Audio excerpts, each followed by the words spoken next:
Yeah.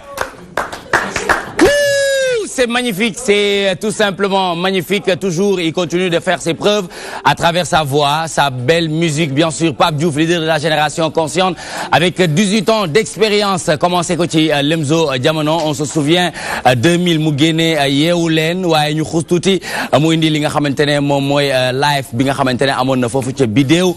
Donc muy continuer partir yegsi jotna yegsi rakaju yegsi kas tamit ñëw waaye bi pa li ñuy wax moom mooy Enjoy, un album composé de 10 titres bien sûr.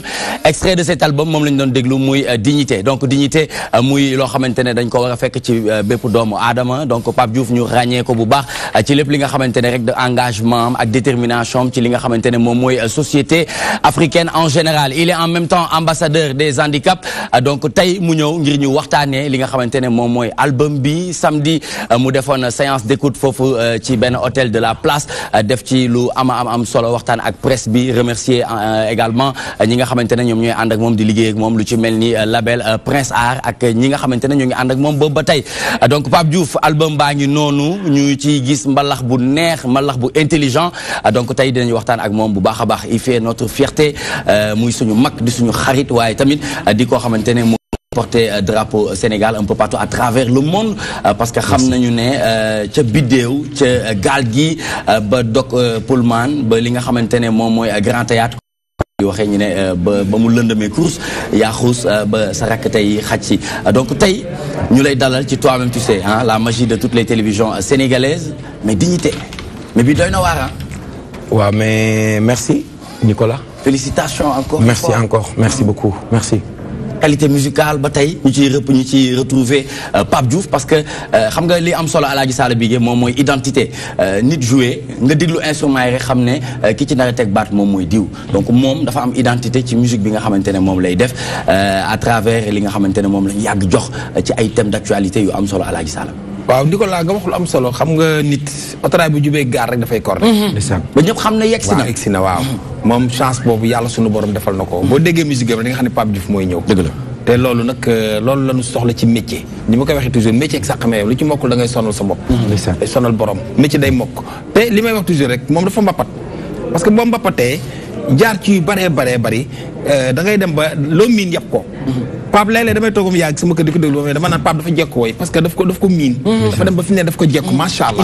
il est à l'aise tout à fait. bu koy def da nga naan sax boo ko xoolee da nga naan mais est-ce que kii day fo wala lan. tellement que nag da ngay xam ne li muy def da koo mën. tubaarkàlla macha allah aussi yàlla am lu mu ko ci may nag. loolu ko ci yàlla may loolu dogalu suñu borom la. jaam bi nag bu bëggee noppalu day nangu. ku ne am na lu la yàlla may mais moom daal ci wàllu mu féete am na ko ci yàlla suñu borom may waaye li ko may aussi mooy tarbiya gi mu tarbiya te boo tarbiyoo ba téye li nga téye barke da lay topp vraiment barke boobu yàlla na ko gën a topp. Enjoy nga wax de. waaw merci Nicolas maa ngi lay nuyu di nuyu waa DTV ñu nekk ci plateau bi yëpp Mouhamed Pape Ousmane Awa Badji Awa Diouf sama doomu baay Sall Bigué sama mag sama xarit sama confidence sama complice maa ngi nuyu ñi nekk ci kër gi yëpp di leen jox seen wàccuwaay di kontaan merci ñëwaat fii émission toi-même tu sais muy un plaisir boo xamante ni plaisir bu mag la ci man di leen remercier aussi keroog ci séance d'écoute bi ma def ngeen ñëw ba teeru bi déglu ci album bi donc maa ngi leen di wax un grand merci effectivement enjoy ndaxte foofu la àdduna bi toll donc jàmm ci la lépp xaj boole dajale ci la lépp xaj donc bi ñuy door dañu def jógal daagu suma premier album en solo après bi ma defee Cocorico ak Lemzo Jamono tout à fait ma génn ber suma daara def jógal daagu ma defee jógal daagu après ma def partir ma defee partir après ma def jaral nga ma après jaral nga ma def kaskas après kaskas ma def jot na après jot na nag ma def rakkaaju après rakkaaju nag ma def enjoy Un album composé de 10 titres. De 10 titres. Ce qui n'est pas du tout évident, mais dès que léegi nii sonorité musicale bi ñu indiwaat. À chaque fois muy innover à travers sa musique. Donc aujourd'hui à travers musique bi nga déglu léegi extrait de cet album muy Dignité ban sentiment nga am. Dignité nekk it nag ci biir album bi ma déglu ko mais mu fàttali ma tuuti kàddu yi nga xam ne Alioune Mbaye Nder yëkkati woon na ko foofu keroog ci bi ñuy def séance d'écoute bi mu ne Pape Diouf yabul nit ñi sañul bañ a génnee lu neexee nii alors ça veut dire quoi que moom déjà dafa am ci benn trajectoire boo xam ne xas na ci tegu ci liggéey ci musique ci ay sonorités mais également ci ay thèmes yu am solo donc bu ñu déggee tey mu ñëwaat fii gis nañ temps bi nga xam ne yëpp gëj na génnee album 4 ans toog 4 ans mais 4 ans yoo xam ni rempli de travail résultat bi su ñëwee mel nii déjà sénégalais yëpp nekk di ko enjoy ça veut dire que effectivement liggéey bi nga xam ni moom mi ngi ko doon def ak orchestre bi yëpp nekk en studio tey jii le produit est là et je pense que loolu mi ngi wone que ni moom place bi nga xam ne am na ko au devant de la scène musicale sénégalaise mi ngi continuer di si taxaw très bien donc après 4 ans d'absence sur la scène musicale donc après Pape Diouf indi ñu enjoy dañ ciy ànd ak aussi monsieur Mamadou Mbodj Diouf muy directeur du projet de modernisation des Daara membre du bureau politique du Parti socialiste ñu war a waxtaan ak Pape Ousmane Cissé lu jëm ci modernisation des Daara le nivellement par le haut et ses risques donc Diouf sa doomu baay yegg si géejoon génnee album fan si di ko laaj fu ne un peu partout à travers le monde parce que tout simplement daf leen yàgg di jox qualité parce que mooy li Fallou Dieng wax aussi mu ne qualité dañ koy rafle léeg-léeg waaye bu ñu déggee Pape Diouf rek xel yi dafay gën a dal donc yëg-yëg bi nga am léegi nii bi nga déggee morceau Dignité ak loo mën a wax ci album bi nga xamante ne Pape Diouf génne na. Merci Nicolas di nuyu Pape Diouf. maa ngi lay fay. du ñu yàq léegi ci way ju neex gi. merci. man mën naa ne maa ngi koy doog a dégg donc le côté inédit ma dégloo fii son bi je crois que loolu plaisir bu mag mbégte bu mag la ci man. merci. ma naan rek Pape Diouf ñun dañu bokk ci génération Cocorico. ndeysaan. man li may wax mooy Pape Diouf du woy mélodie yem ci day woy mélodie teg ci sens. soo dégloo ay waxam ci biir wayam nga mën ci jëriñoo man loolu laa jàpp ci moom d'accord te je crois que album bi aussi démentirul loolu day jàngalaate c'est un éducateur c'est un éducateur ce que je retiens de lui un ambassadeur très bien Pape Diouf Pape Ousmane Cissé dégg nga Diouf li mu wax yow tamit du ñàkk nga am ci kaddu par rapport ak détermination engagement bi nga xamante ne Pape Diouf ràññee nañ ko ci moom à travers la culture africaine même personnalité ma nit la ko xamante ni bon xëy na du ñuy côtoyante mais li ñuy gis li muy wane nit ku pondéré ku dal koo xam ne bu liggéey jotee nga gis ko mu joxe ci lim ci mën bëriwul bruit nekkul aussi koo xamante ne comme ni ñu ko waxee dafa maanaam ay mbaggam da ko réer de souvent tubaab naan il faut avoir la tête sur les épaules tout à fait bokkul xëy na ci génération boobu ba pare li mu woote ba léegi mu ngi ci mooy génération consciente donc su ko wootee woo groupe bi ñoo wax dignité ça veut dire que ba léegi ci conscientisation boobu la nekk mooy que ni fu ñu mën a teg toll ci àddina rek ak at yu ñu mënte am ak fu ñu mënte fekk nañ fàttaliku yi nga xamante ne ay valeurs universelles la nit ñëpp bokk ko waaw nañu diiñ ci lu mënti doon donc ci message boobu loolu laa ci gën a retenir tout à fait mooy thème d'actualité mooy loo xam dafay baax ñu mel ni ñoom bien sûr bay seen waar am fu ñu toll ci dayoo loolu à chaque fois bu ñu toll ci dayoo présence dem ba ñu bëri di identifié wu ci ñoom mooy que ni loolu nag sas la ils sont devenus des références exactement mais nag dañuy doon sas ci ñoom pour que duñ tegg yoon bi mais à chaque fois nag ñu innové lii loo xamante ne dafay delloo ñi nga xam ne ñooy jeunesse très bien mais Awa Bachir mu ñëw ci moment boo xam dañ koy soxla parce que jamono ji ci Sénégal gis nga li nga xamante ne ñu ngi koy wax ci wàllum crise des valeurs donc Pape Diouf bu ñëwee wax dignité wax enjoy donc am na morceau yu bëri yu nekk ci biir lu ci mel ni nijaay lu ci mel ni yàlla jeexul lu ci mel ni merci une façon de remercier ses fans donc à travers morceau bi nga jotagum déglu rek mu ñëw ci moment yu baax moment yi nga xamante ne population yi xaw na ñoo jaxasoo tuuti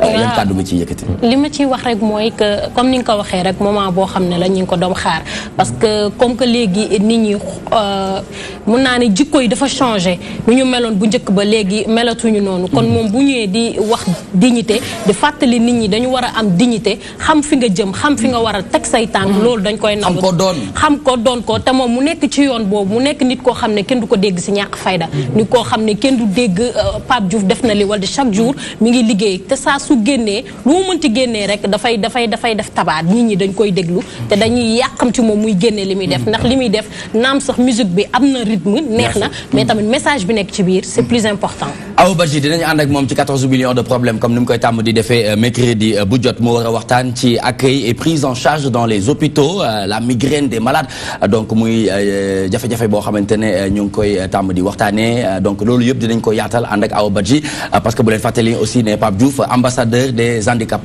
la donc yooyu yëpp dinañ ci mën a waxtaan Moustapha Gueye borom sécurité et prévention moom war a waxtaan ci transport interurbain jëm ci quand le maraudage devient numéro 1 waaye ci numéro 1 moom tamit parce que numéro 1 la ca la muy liggéey macha allah dégg nga morceau bi mu di dignité muy thème d'actualité.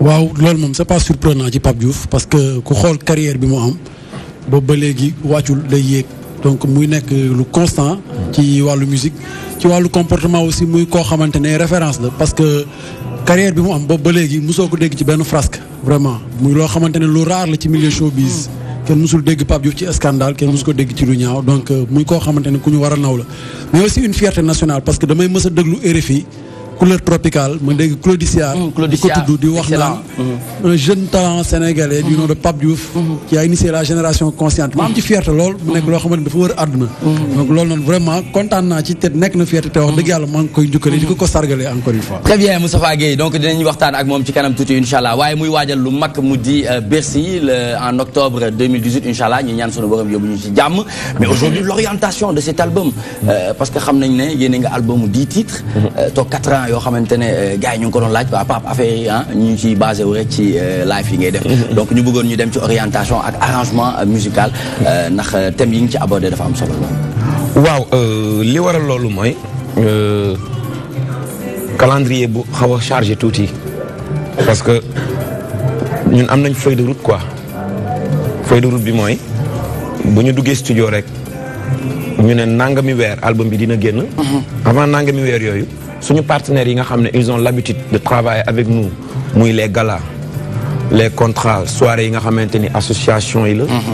wala tournée européenne tournée sous-régionale wala tournée américaine dinañ ko caler à l'avance album bi di génn donc da ngay gis ni que at bii da ngay nekk di def promotion sur le plan national. D'accord. année bi ci topp nga war a def tournée européenne nga war a dem Amérique donc calendrier la boo xam ne. c'est calé. bien déterminé. bien déterminé donc nga war a aussi concentré wu aussi pour xool lan nga war a génne parce que musique la. waaye nag mooy sunu métier. donc te nit ku nekk li ngay liggéey ci nga mën a bokkee ci sa développement wu réew. tey ki nga xam ne woykat la. askan wi soxla nañ ko. parce que moom mooy yore seen kàddu. ba tax na il faut nga xool aussi ak loo bëgg a bégal fans yi ci ambiance ñu fecc defal musique bi bu commercial boo xam ne dina actuel. wala sax au contraire nga créer leneen. créer beneen beat boo xam ne di nga ko andi déjà morceau bi innovation bi beat bu bees la. beat la boo xamante ni dañ ko créer ci album bi beat bu bees la donc ak beneen morceau bu ñuy wax Nijaay bu ngeen ko dégloo beat bu bees la. mais aussi créer texte boo xam ne jeunesse bi dinañ ci référé wu comme ni ko suma sëriñ waxee sànq. Pape Ousmane. on est des jeunes waaye nag. ñun ñooy avenir u réew mi. te comme que ñun ñooy avenir u réew mi sunu réew bu ñu xoolee ne am na côté boo xam ne feebar na fa ku ci nekk rek boo ci bayee sa waar mën nga ci am solution. loolu moo waral ma bind dignité. parce que dignité mooy nit. fa la source d'inspiration bi jugee. loolu moom c'est des secrets. mën nga ko wax mën nga ko bañ a wax. waaw am na loo ci mën a wax ñu partager. waaw c'est venu comme ça ñu liggéey ko donc parce que Nicolas Ousmane wax na ko sànq nit valeur am mooy crédibilité. tey boo demee ci réewu tubaab yi xamuñu ko yor ay milliards ci ay compte li ñu xam mooy signature. boo amee signature sa crédibilité mooy sa signature. mais ay milliards ci ay compte xooluñu loolu. et que nit nag crédibilité am mooy signature am. loolu mooy dégg nga dégg ñu ne nit kat jóge na fi ay waay kii nañ ko tuddee monument nangam nañ ko tuddee tali bi ndax wane na fi ay jaloore parce que marqué na empreinte am wane na ay valeurs yoo xam ne tey ba ay sëtaatam am nañ woy donc mais dañu sentir ne loolu commencé na jóge ci réew mi da ngay sëqat kenn tey xaalis doo ko calculer doo ko xalaat mës a xalaat mu def la lu ñaaw ci xaalis wala soit et que day bettee day fait société donc lu am la ñun nag ñu jël ko way ko conseiller askan wi waaye nag sagement bañ a blessé kenn mais wax ko ci politesse ak conseil donc ak yeneen way nañu aussi nijaay ku ne xam na ni nijaay mooy yaay lu porté choix boobu choix wu def nijaay ci benn album waaw parce que c'est venu naturellement ma improviser ko donc man sama ay nijaay dama leen bëgg trop dama attaché wu ci ñoom ba tax na peut-être bi may répété sama xel nekk ci ñoom ma am woy bu ma doon woy benn woy xaar mbay ma jaaga waaw sunu yaay xaar mbay ma jaaga ma ko ci daan rendre hommage muy ay maam Amadou Kouma géej Safal géej Mbanjal Ber géej morceau boobu Sala Bigué mi moo ma ko jox jamono yooyu ma nga doon liggéey ci beneen rajo ma ko daan suivre muy def animation musique traditionnelle man damay ressourcé wu foofu ma téléphoné ko ne ko mais il faut nga defal ma benn sélection typiquement musique traditionnelle mu jox ma ndeysaan ay xaar mbay muy ko ñàkk ki ñaan Sambay sa Diop Njaga Mbay Jabu Sekk vraiment lan nga ci ci ndaanaan ku li fadrin yooyu nga lim léegi nii kan nga ciy tàmm di foowee ay woyam léegi ñoom ñëpp bu ci mel ni ban par exemple dama bëggoon nga may ma leen waaw may ma dara amba de kumba géej Safal géej Manjal Ber géej sa ñetti géej ji maam yi ñoo ma wax foo jaar xuus ndeysaan kii moom macha allah yaramam yëpp harmonie la macha allah mère bi macha allah yàlla yàlla fan ak wér bu baax a baax waaw Njaga Mbay réew mi yéen bàyyi leen aussi way naa ko si album Rakkaaju ak suma nijaay ndem si yàlla si Omar Bassoum muy morceau bu nice yàlla na ko yàlla xare aljana mu original Omar Bassoum sunu kër la defee jeunesse am taawam Zal Bassoum mi ngi ko tuddee suma nijaay suma rakku yaay donc moom jeunesse carrière am ci way sunu kër la ko defee parce que sunu kër milieu la woon waykat yu bëri nga fi gis tey muy ay Dut Seck du yaaykat yi ñoom Moustapha Mbaye ñoom Daaw Góor Mbaye ñoom tonton Moustique Mbaye sunu kër lañ doon fréquenté donc moo tax bi ma reprendre morceau Njaga Mbay boobu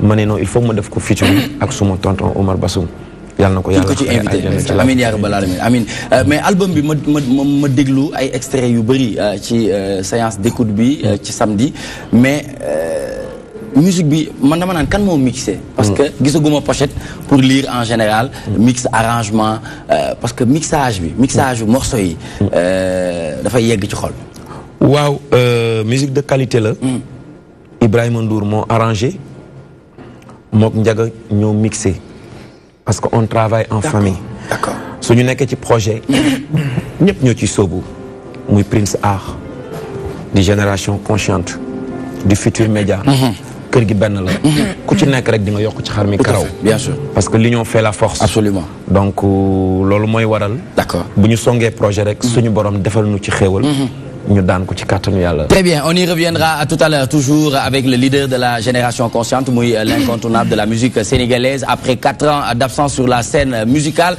Mu indil ñu un album composé de 10 titres ñu tuddee album bi Enjoy nag déglu nañ ci benn morceau muy Dignité dégg nañu mélodie yi déglu nañu harmonie yi waaye tamit déglu nañu li nga xamante ne moom mooy variation yi am ci morceau Dignité li ñuy def moom mooy tàmbale actualité de l'internet appelé Actubuzz en présence de Mohamed Thiam, c'est tout de suite.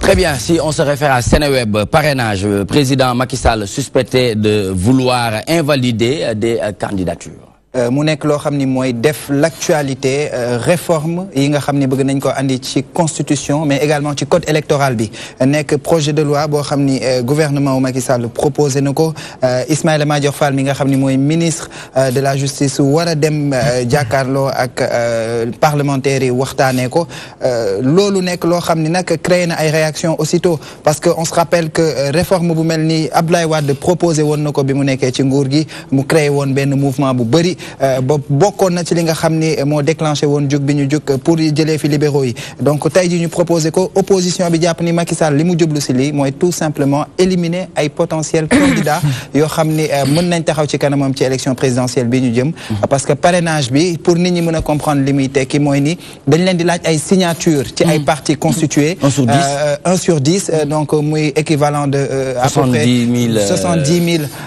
70 000 signatures par parti donc loolu mu nekk loo xam ne ñoom jàpp nañ ni beneen liggéey bu mag bu ñuy teg ci seen ndodd la te loolu noonu dafa nekk juste dans le sens de gën a gàllankoor leen ci yoonu dem ci candidature par rapport ak présidentielle bu 2019 pour mën a jàkkaarloo ak Macky Sall ak nguuram donc nekk réaction boo xam ne opposition bi am na ko normalement beaucoup commenté par les acteurs politiques et la société civile sur internet est-ce que jotul opposition bi wane boppam wane ne que ñoom ils sont capables d'être à la hauteur mais bien sûr 70 000 signatures moi je pense que boo demee ba taxawal sa parti politique ak li nga xamante ne war nga ko joxe comme somme pour bokk ci wàllum présidentiel bi war ngaa mën a am doolewu. waaw peut-être xëy na seen inquiétude mën nañ ko comprendre. oui parti yi ci bëri fi mu ne nii defuñu poids. nga soo génnee ci parti. kon mën nañ leen bañ a tuddee parti. voilà mais bon boo leen tuddee parti loo leen tuddee parce que légalement il existe. donc forcément parti ngeen di wooye am na seen i kayit def nañ fi ñu war a jaar ba ñu leneen parti ngeen reconnaître nañ leen comme parti kon parti lañ leen di wooye mais question fondamentale bi mooy au-delà de pur bi ma lay wax nii kan même ba ci APR nga xamante ni soo génnee ci élection présidentielle yi amul benn élection bu mu demal boppam ci coalition de parti et tout c'est-à-dire bu ñuy natt parti yi ci seen i doole nga xam dañuy dem ci ay jongante pour ñu mën ci génn boo ci génnee pur gisuma benn parti boo xam ne tey mën nga bon wàll mën nañ jàpp xëy na parti démocratique sénégalais bu ñu nattee élection législative yi ñu génn que même bu fekkee ànd na ak yeneen parti et tout mais c'est-à-dire dama la bu wax ne la parti yi nga xam ne tey mën nañoo natt seen door réellement ñu bañ ci juum dafa bëriwut ci ñi nga xam ne tey am nañ base bi ñuy wax soo gisee coow li bëri ci langue politique bi ñu ci ëpp honnêtement ñu ci ëpp ils ne font pas le poids maintenant nag li ñuy kaas waxoon ko ci système de parrainage bi c'est-à-dire li ñoom ils l'ont vu venir du tey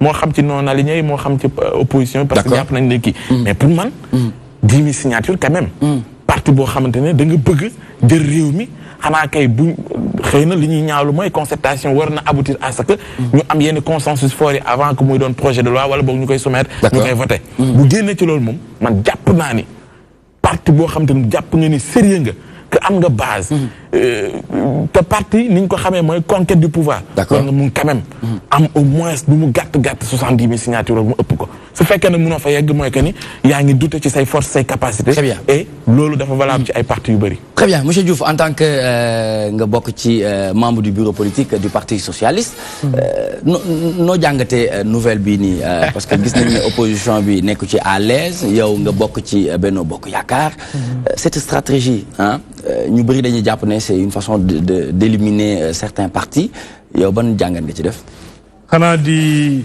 dellu si waat ci le président Senghor foog naa ne kenn nattablewul ne Senghor visionnaire la woon ba mu naan le multipartisme limité à 4 partis waa 4 courants xamoon na lii ñëw ca kanam te actuellement nii foofu lañ toll Abdou Diouf ba mu ñëwee ñu mettre ko la pression plus de démocratie mu ne comme que noonu la jàkka jàngoo ku mën a nodd na nodd ñu jóge ci multipartisme limité à un multipartisme illimité donc ce qui fait que bépp sénégalais boo xamante ne namm na taxawal partem da ngay suivre procédure yi yoon wax rek soo ko waxee forcément dañu war a reconnaître sa parti d'accord ce qui fait que fi mu toll nii dañu am benn floraison wu parti politique d'accord mais 1 sur 10 est-ce que c'est pas trop demandé aussi non en fait moi je pense que 70 000 signatures xam nga Sénégal suñu expérience électorale yegg na foo xamante ne ñun ay wàllum sàccum élection yooyu dañ ko dépassé waaw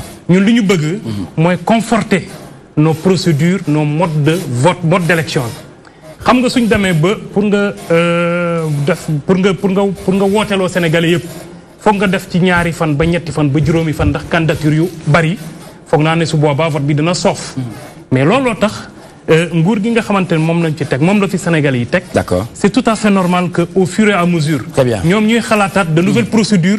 mais luy gën a assurer sécurité wu vote bi. parce que vote bi benn fan la war a nekk. te ci benn fan la war a yem. D'accord. loolu pour mën di nekk nag. il faut que ñu xool des procédures yuy tax ñu xam ne. Très bien. du ñu am 500 candidatures. léegi le parrainage là moi je pense que de 10 000 à 70 000.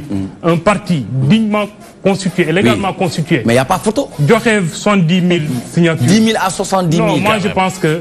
xoolee ko ci koppar rek. xam nga sooy jàpp ne. dëkk gox-goxaanu Sénégal bu nekk. war nga fa mën a compter au moins 5 à 10 personnes. mais c'est le nombre de 70 est vite dépassé. moi je pense que. loolu warul doon coow. mais il faut comprendre que rek toujours opposition dañ nekk seen i logique. lépp loo xamante ne mën na leen permettre ñu coow. wala en tout cas ñu créer débat rek. D'accord. Très bien, merci beaucoup monsieur Diouf, Mamadou Mbodj Diouf muy bokk ci membre du bureau politique du parti socialiste mais li ci garaaw mooy il y a une partie positive ah boo xamante ne war nañ ko mën a nangu parce que daf ñuy yóbbu ci du ku ne mooy am 65 millions rek wala 100 millions rek ah nga ne damay teg sama candidature ci wàllum présidentiel donc tamit day laaj tamit aussi tuuti yeneen parti seen doole fa la toll parce que quand on parle de 1 sur 10 muy équivalent à 70 000 signatures loolu lay mën a tekki. mais Nicolas législative yi ñu génn. waaw les indépendants on leur avait demandé 40 000 signatures. am na ay indépendants yu ko réussir. waaw ñoo xam ne du ñu parti politique ay nit yu dajaloo la ils ont réussi à avoir 40 000 signatures et à l'étendue du territoire national. D'accord. kon su ko ay indépendants mënee moo nekk loolu lu logique la ñu laaj ko parti politique yi. parce que man je ne vois pas tey jii nii nga nekk parti politique ñu laaj la ay parrainage ci élection moo am ci dans toutes les grandes démocraties nga bëgg na jàpp ne loolu recul la wala dañ koy def pour jéem a segg non parti bu mu am 70 000. ñoom dañu jàpp ne c'est une façon de. mais non parti bu amul capacité am ko mais soxla ñu lay dàq météo bokk ci jongante yooyu noonu. Très bien en toute sincérité. C'est ça man loolu sama gis-gis.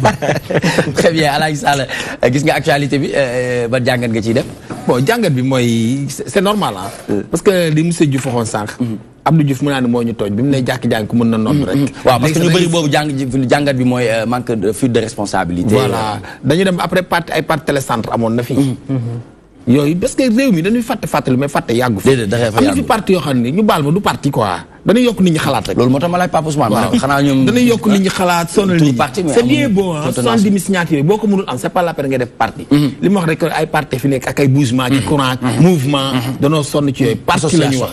fi mu ne nii boo fi génnee PS génn PDS li Pape Ousmane Cissé wax léegi tey ci bees yi nga indi APR indi PUR. boole ci réew mi. tey bon réew mi waaw. waaw entre guillemets réew mi foofu laa koy wax. à ton avis d'accord c'est mon avis personnel. léegi à part loolu yeneen parti yi ci fi des. dañ leen di yóbbaale rek. parti yóbbaale ma lañu.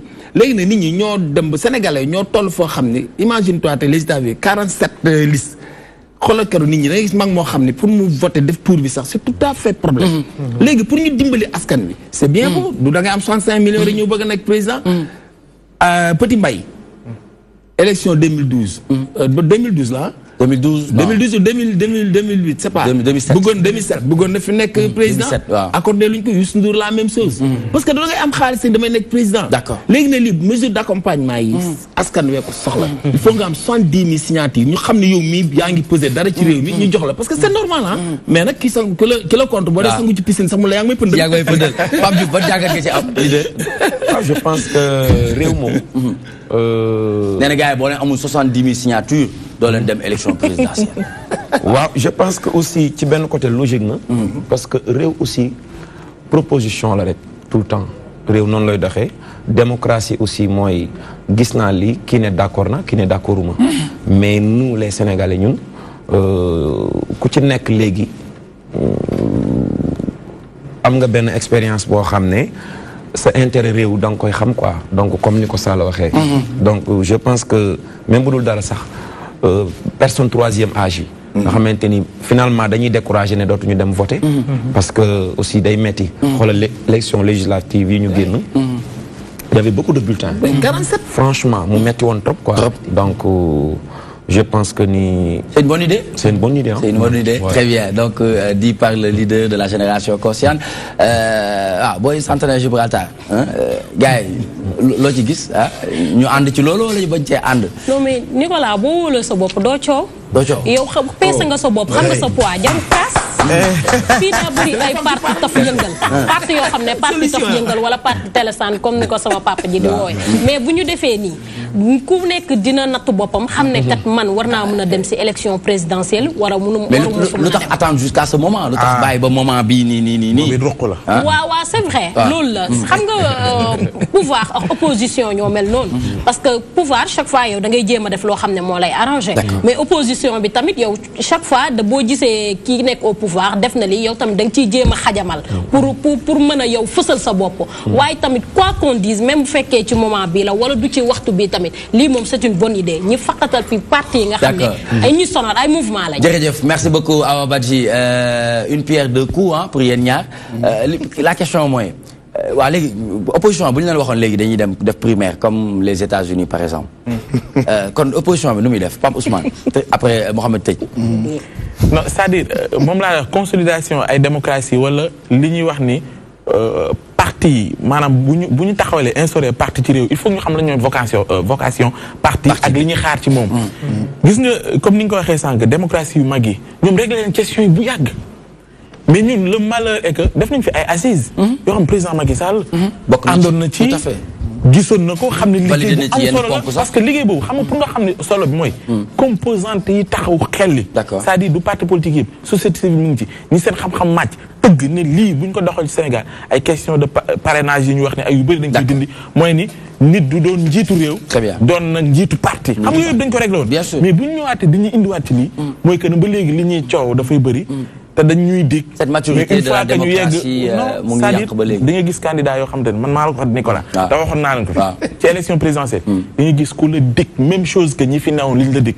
te une fois que ñu accéder au pouvoir. très bien dañ koy mettre aux oubliettes. parce que dañuy jàpp ne suñ ko defee du leen arrangé. merci Pape Ousmane mooy ñàkk a fàtte sa bopp boobu ma lay wax. bu ñu demoon ci démocratie internationale ni gars yi di ko taxawalee. il faut que réforme am. c'est-à-dire réforme il faut que mu am Sénégal 15 millions. xanaa beneen réforme tamit. 15 réforme bi may wax foog mu am mooy. 15 millions d'habitants soxlawul 50 candidats ci élection présidentielle. c'est-à-dire ça c'est un fait qu'il faut reconnaître et admettre.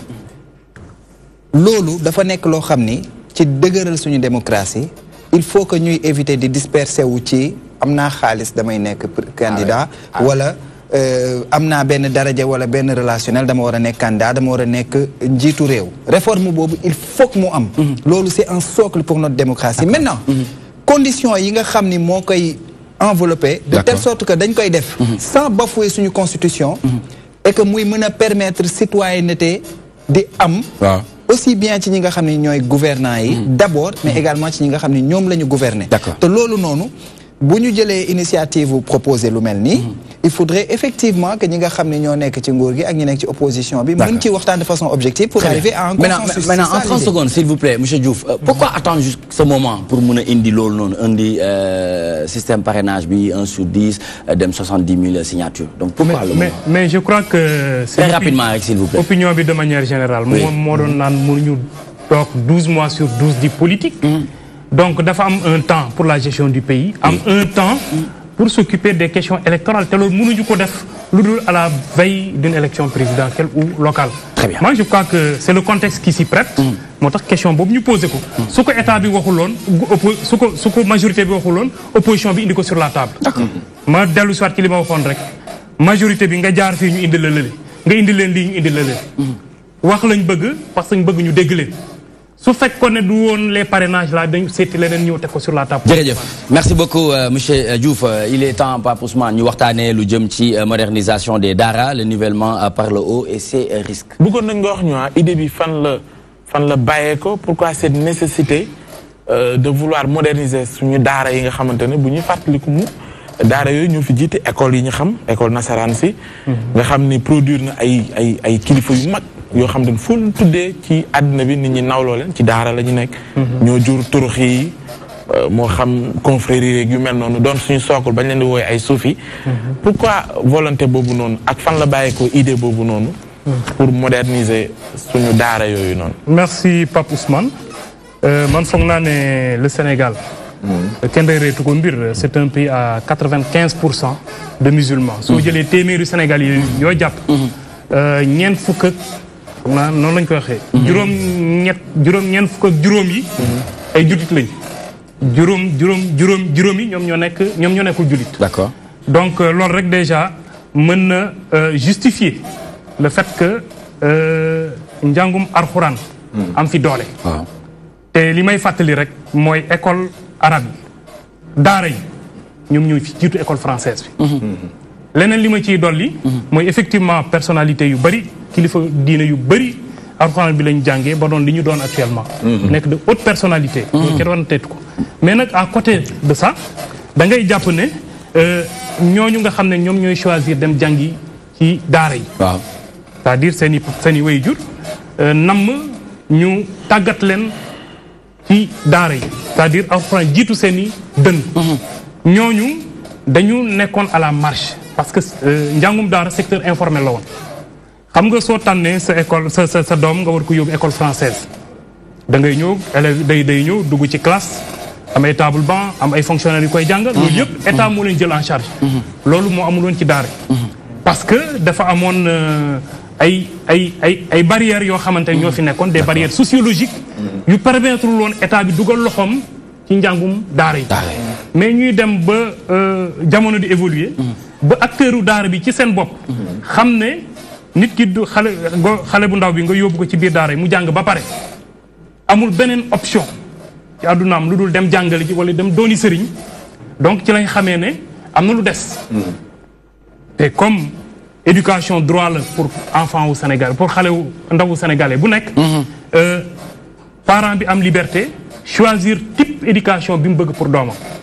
kii dafa am sañ-sañ yóbbu doomam ci biir école française bi kii am sañ-sañ yóbbu doomam ci école ci daara bi. mais lu tax maintenant état bi war di jël en charge uniquement ki nga xamante ne ci école française bi la war a nekk. donc prise de conscience boobu moo indi ba état bi ne ñi nga xam ne dañu tànn nampatal seen i doom. ci njàngum alxuraan il faut que ma fekk leen ci jàppale leen ci loolu. looloo waral nag te ku xool daara yi gis ne précarité moo fa amoon.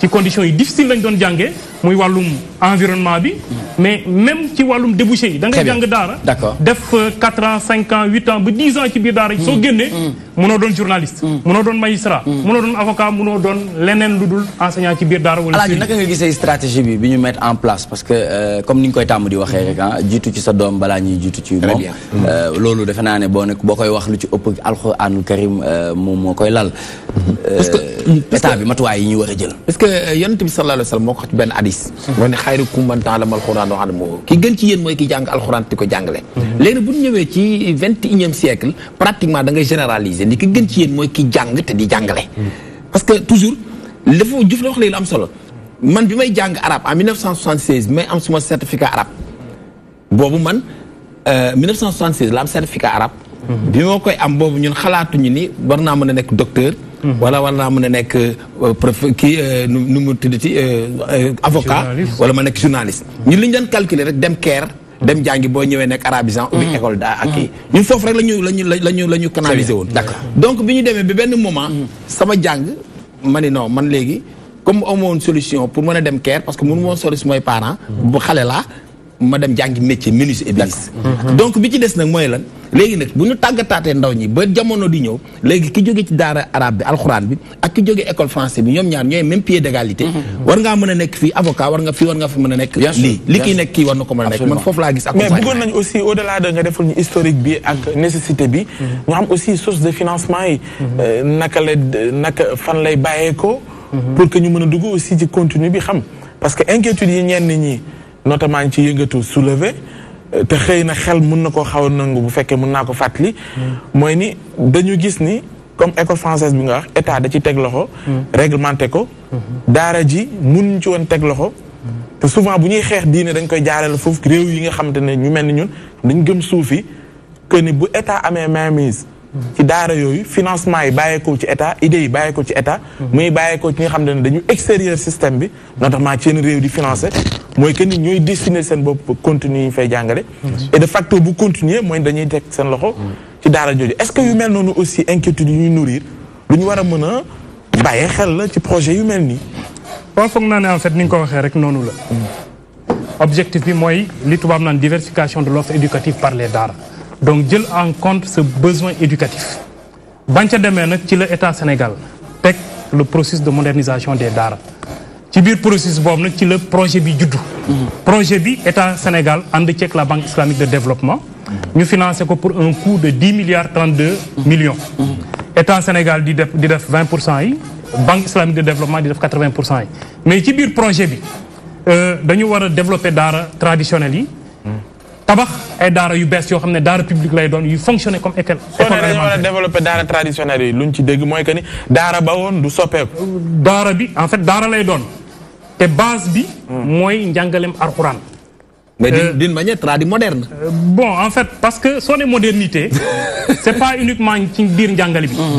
dinañ def réforme ci contenu yi mais li ciy jiitu mooy njàngaleem alxuraan bi mais dinañ jël en compte aussi environnement wu. apprenant yi nekk ci biir daara yi maanaam ndongo daara bi taalibe bi dinañ ko tabaxal ay daara yu en tout cas yu bakkane dinañ tàggat enseignants yi yu mucc ayib dinañ tàggat aussi jàngalekat yi nga xam ne ñooy jàngale alxuraan ñiy jàngale français ak ñiy jàngale arab ci biir daara bi bu fekkee ni daara yi initialement vocation bi mooy jël alxuraan ak lépp lu mu làmbool ci ay parce que tamit bu ñuy jàngale loolu am na ay branche comme ni ñu ko xamee ci njàng ñu def ko ci xale bi ba nga xam ne mun na lexique ay grammaire yooyu yëpp da koy jàngaale mais kon ana lan mooy nécessité wu ñëw dugg ci seen loxo pour ne da ngeen leen di organiser alors que mu fa jiite école yi c'est-à-dire on ne comprend pas en réalité je crois que li ma doon wax sànq mooy y a cette nécessité de prendre en compte ce besoin éducatif boobu mais aussi nécessité wu trouver des débouchés à ces sortants des daara dégg nga Sall bi nga li mu wax ba mu génnee dafa dem jàngi métier mais loolu war na mën a ñàkk ci kaw loolu moo tax ñu taxawal le modèle du daara moderne modèle du daara moderne mooy lan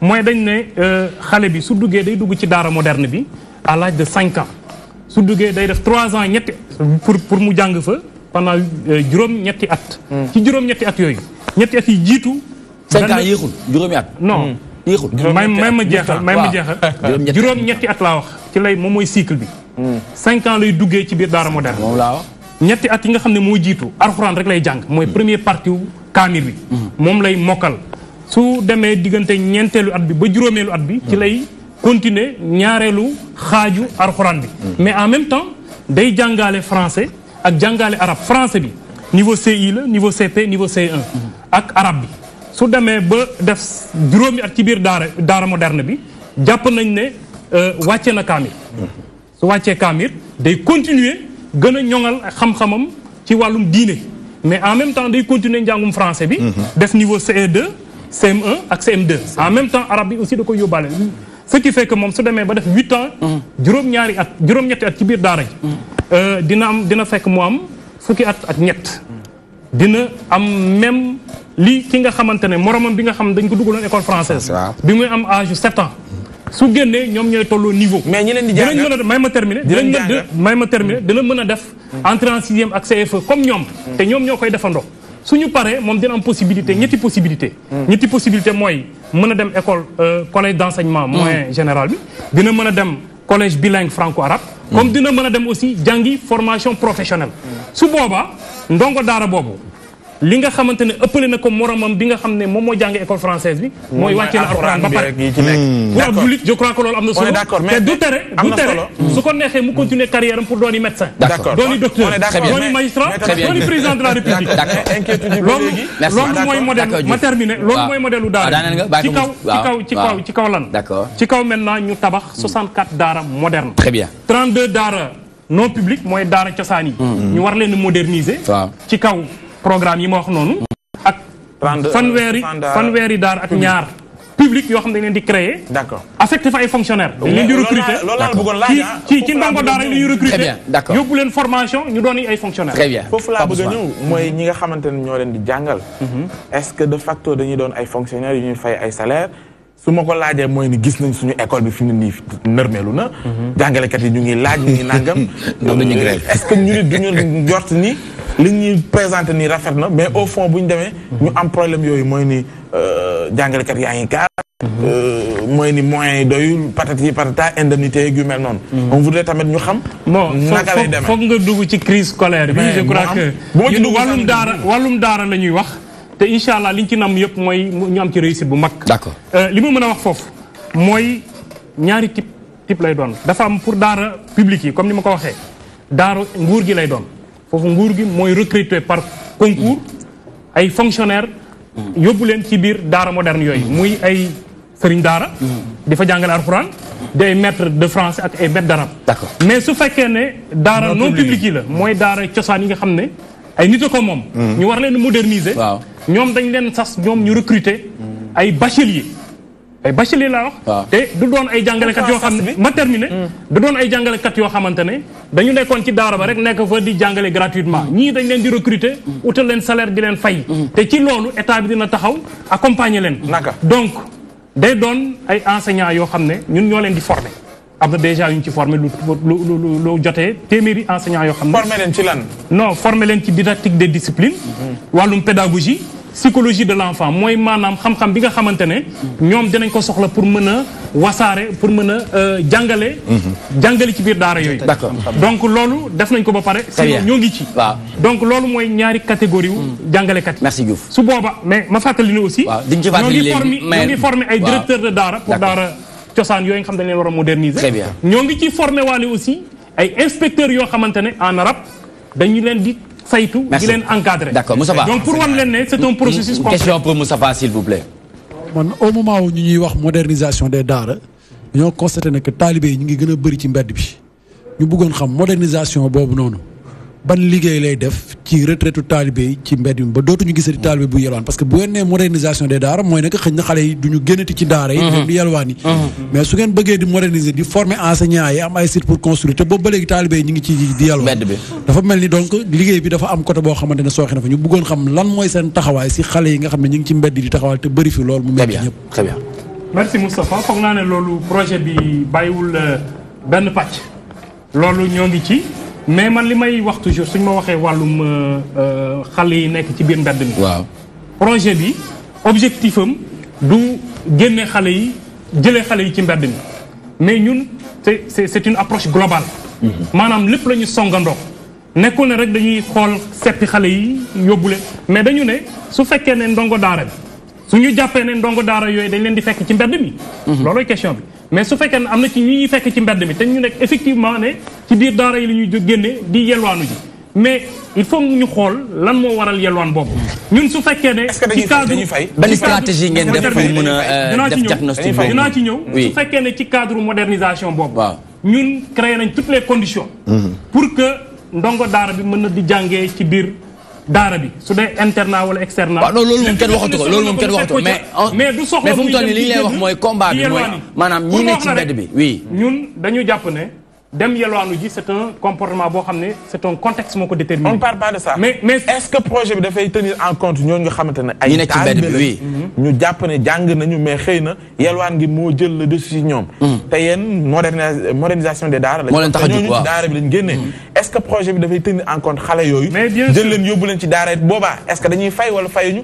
ñeneen ñi ñoo jàngee ci modernisation daara boobu dañuy fay wala duñu fay. non daara yi. su fekkee ne daara publique amul fay. comme école primaire yi la ñuy doxee. da ngay jël sa doom na ma ko dugal ci daara publique bi. ni nga ko mën a dugalee ci école française publique bi nga dugal ko fa. état bi mooy jël en charge su fekkee ne daara non publique bi aussi kooku déclarant responsable bi nga xamante ne moom moo yor daara bi moom mooy définir ay critères am. c'est-à-dire bu ko neexee mu fayeeku leen. mën na nekk parce que comme c'est des écoles privées. wala communautaires day am benn cadre boo xam ne ñun dinañ ko teg. mais duñu sas kenn ne la. jëlal ñëpp gratuitement. D'accord. te fekk ne peut-être ressources yi nga soxla woon mën na bañ a jote mais nag dinaa ci yokk leen. pour permettre leen que conditions yooyu mën a daje.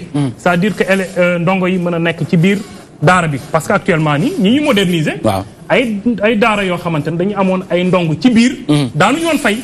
c'est pas parce que dañu ñëw di moderniser que ñooñu dañu commencer fay non parce que ñun dañu taxawal un système boo xamante ne ñu permettre. financement bi nga xam ne ñoo ngi koy dugal ci biir daara bi même su demee ba projet bi jeex. ñu mën a wéy. très bien ci kaw loolu ñu taxawal benn wax. waaw wax fu lan la. waaw fondation islamique la. donc loolu dinañ ci ñëw léegi nii mais dañu bëggoon rek Pape Diouf très rapidement moom tamit mu yëkk ci kàddu ci initiative bi nga xamante ne son excellence président de la République du Sénégal mettre na ko en place pour jël daara yi moderniser leen dégg nga léegi nii stratégiquement li nga xamante ne war nañ ko mën a mettre en place mais il y a une grande question boo xamante ne moom mooy ñëw mooy ñi ne ci mbedd bi naka la ñuy def ba dootuñu gis xale ci mbedd donc yooyu yëpp mu ngi ciy wax donc yow en tant que porteur de voix aujourd'hui loo jàpp ni que ne loolu la ñu war a mën a mettre en place ba modernisation des daara boobu noonu xale yëpp mën cee gis seen bopp ñii am ak ñii ñàkk.